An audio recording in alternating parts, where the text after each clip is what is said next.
Hey, this is Courtney Sheffield, your recruiter's favorite recruiter, and this is Courtney's Corner. You guys, we have the incredible James. Like, he really uses his hand. James, tell the people what you do. I'm a licensed home builder here in the state of Alabama and working towards getting my general contractor license. Oh, I love it. I love it. So how long have you been in construction? Oh, that would go back to 12 or 13 years old. Okay. My dad moved from Selma up to Detroit to work in the plants. And as our uncles and other people were coming from south back to the north, they would buy houses, fix them up. So when people came up, they had somewhere to stay. All they had to do was get situated and get ready to go to work. So they was like, James, get out here. Oh yeah, you know how it was that. back in our Yes. days. You didn't have an option. You going to work. Absolutely, absolutely. But I know you're grateful for those moments now because you're out here in the community doing big things. Yeah, now. So I don't even need to ask you what made you get in construction. It's in your blood, right? Forced, yeah. It was about force. But when it was we started. destined though because you began to love it, right? Yes. Okay. It took a while, but yeah. So it grew let's talk on. about that. What took a while? Because you felt like it was forced. Yeah, and you know, you got the kids running around there, out there on their bikes, they having fun. They had the basketball court. I'm at work. Yeah. So a little bit of resentment now. a little bit. But then, so what made you decide? You know what? This is it. Well, when I graduated from college, Central Michigan University, fire up chips. Once I graduated from there and came home, my dad, they had started a demolition business. Okay. And so I was working in my minor, which is entrepreneurship and small business management. Okay. So I was working in that field. And then Dad came to me and asked, you know, what are you doing? You know how much we're making over here? Because they had a contract with the city of Detroit. Okay. So when he told me that hourly wages versus what I was making, I put my 2 weeks in. I bet you did. That was it. Money do a lot of talking. Though. Yeah. It do a lot of talking. Yeah. So what was some of the biggest challenges that you faced once you took that leap? Well, I left Detroit to go to New Orleans after Katrina. Okay. So I worked down in New Orleans from 2005 to 2009.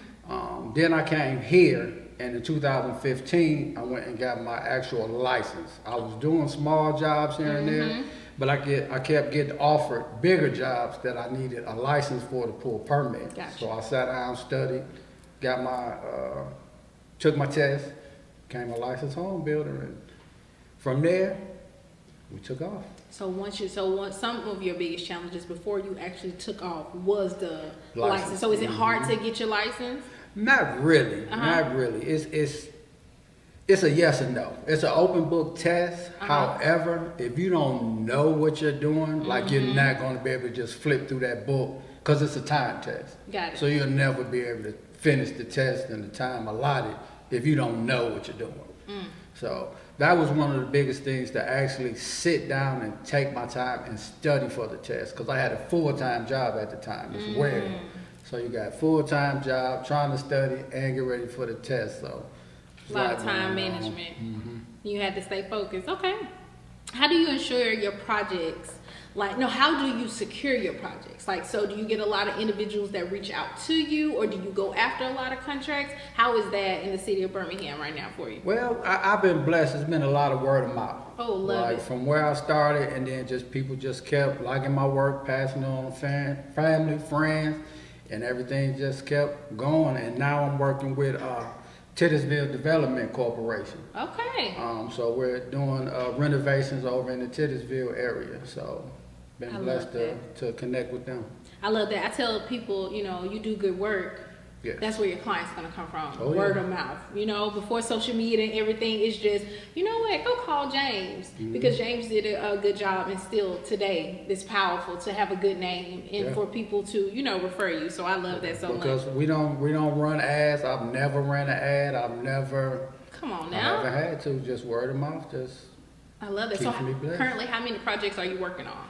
Right now, we just finished 2, and now I'm on the last one for Titusville. So we're trying to wrap that one up. That one should be done next week sometime. Okay. So what role does technology play in the construction field? Oh my Lord, with these iPads and these Apple phones, I mean, it's wonderful. It's made a difference. Because I had an Android, not knocking Androids or anybody, but once I switched over to the iPhone and iPad, I can deliver stuff in my shared hours and share stuff with my daughter who does all of my stuff that you see on YouTube and Facebook. She collabs all my pictures and do my videos for me. So technology has been great for you. Great. Oh, I love that. I love that. So how do you ensure your projects to stay on budget and scheduling? So once you secure it, right? And you have the technology. Right. So how do you secure the budget? Well, I have a lot of spreadsheets. So when we look at a job opportunity, you know, first of course you go out, you do your walkthrough, you do your bids. So then from the bid, once I'm awarded the bid, I break it down in stages. So, you know, demo's gonna come first, then you gotta put the sheetrock back, make sure all the exterior, interior walls are solid. So we have a sheet that I share with my guys, and we just break that sheet down on every job for this goes first, second, third, and then that way we can get us a timeline. Okay, that's good, because these are some important questions, because you know I work in the second chance industry, right? So it's so many young guys that I meet that want to get in construction, and some of them think that, oh, once I get certified, that's it. Tell them, James. Oh, it don't work like that. Let's talk about it. Let's talk about that part. Like, so if an individual is looking, you could say if they've just been released from prison or something like that, and they're looking to get in construction, even though everybody said this is a good field, what would be some of the challenges that they face? Well, first you're gonna need to find your good lawyer and a good accountant. Okay. Get those two lined up first, as well as trying to get your licenses in place. Okay, You so need all those that at the licenses. same time. You need to work on all those at the same time. So once you get your license, now you have, you know, you need to carry your insurance. Make sure you got your insurances. If you need bonds, have your bonds, because you need to be covered in case something happens on your site. Right. So it's a lot of stuff you need to put together prior to, because if you just run out there and say somebody come and vandalize the site, the owner isn't responsible. Once you sign that contract, this is your house. This is your property now. It belongs to you. So if they come through and they break the windows out, you're responsible for that. So anything happens to that house, it's your responsibility, and you have to, you know, you have to get it fixed, or they're going to get their lawyers and they're going to come after you, because the project has to be completed. So.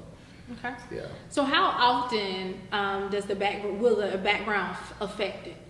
You know, getting a job, would your background affect you being able to get a contract or something like that when it comes to construction? Not really. Once you get that license, once you get your license in place, you know, it's an open door for you. Oh, that's you know, good so to know. you basically you start with a clear slate, because depending on if you get like a federal job where you have to do a background check, then you're pretty much set. Okay. You know. Okay. So let's see.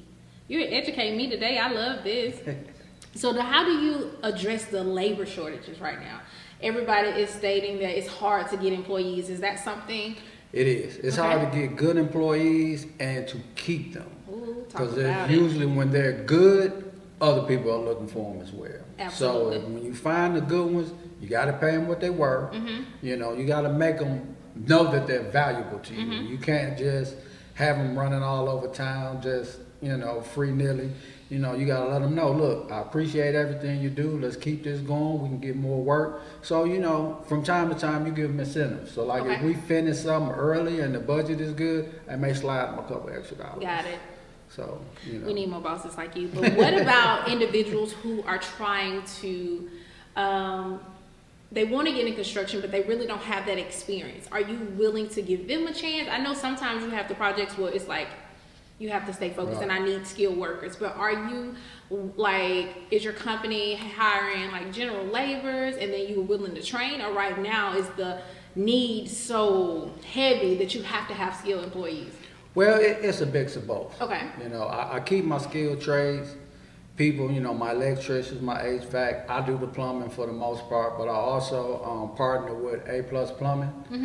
Anthony Allen, he's a great master plumber. Okay. And we team up and tackle some projects together depending on the scope.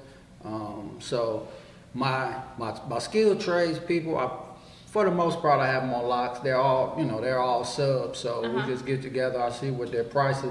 I get with them before I submit my bid to make sure that the numbers are right for them. You know, I don't want to just give a bid and then, say the electrical, I charge $9,000, but it's actually $11,000 job. Got so it. now I'm chewing the whole, getting them over Absolutely. there. So we have to all come together in the beginning first.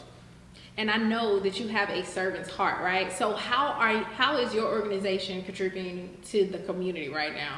Like I said, we teamed up with Titusville right now. Dr. Ron, Mr. Mitch, and Miss Sharon over there, they're great people over there. They have a heart of gold. So like the house we're working on now is actually going to be for low to moderate income housing, low to medium income range only. So you can't Explain just that to come us. in. Well, what they're doing is they're trying to get people back into home buying, instead of just renting all the time. So they're teamed up with, if I'm not mistaken, it's with Birmingham and HUD to offer this house to low and moderate income houses. Oh, that's awesome. To own. That's Not awesome. to rent, to own. That's awesome. I love that so much. So what are some projects that you're working on like right now and you need employees? I'm trying to plug y'all in and get y'all a job, okay? So what is your ideal employee? What does that look like? If you come to work on time, don't need to leave early, not calling in all the time. If you can just come to work, give us 8 or 9 hours every day, we'll teach you what you need to know. I prefer you not to come in with a lot of knowledge because people come in and then they try to run my show. They'll come in, well, I do it like this, I do it. No. Okay. We have a system over here. This is how we're going to do it, period. I understand you may be skilled, you've done it this way on your other job, but we have a crew and we like everybody to play their part. Just be in your position and we're going to be smooth. I love that.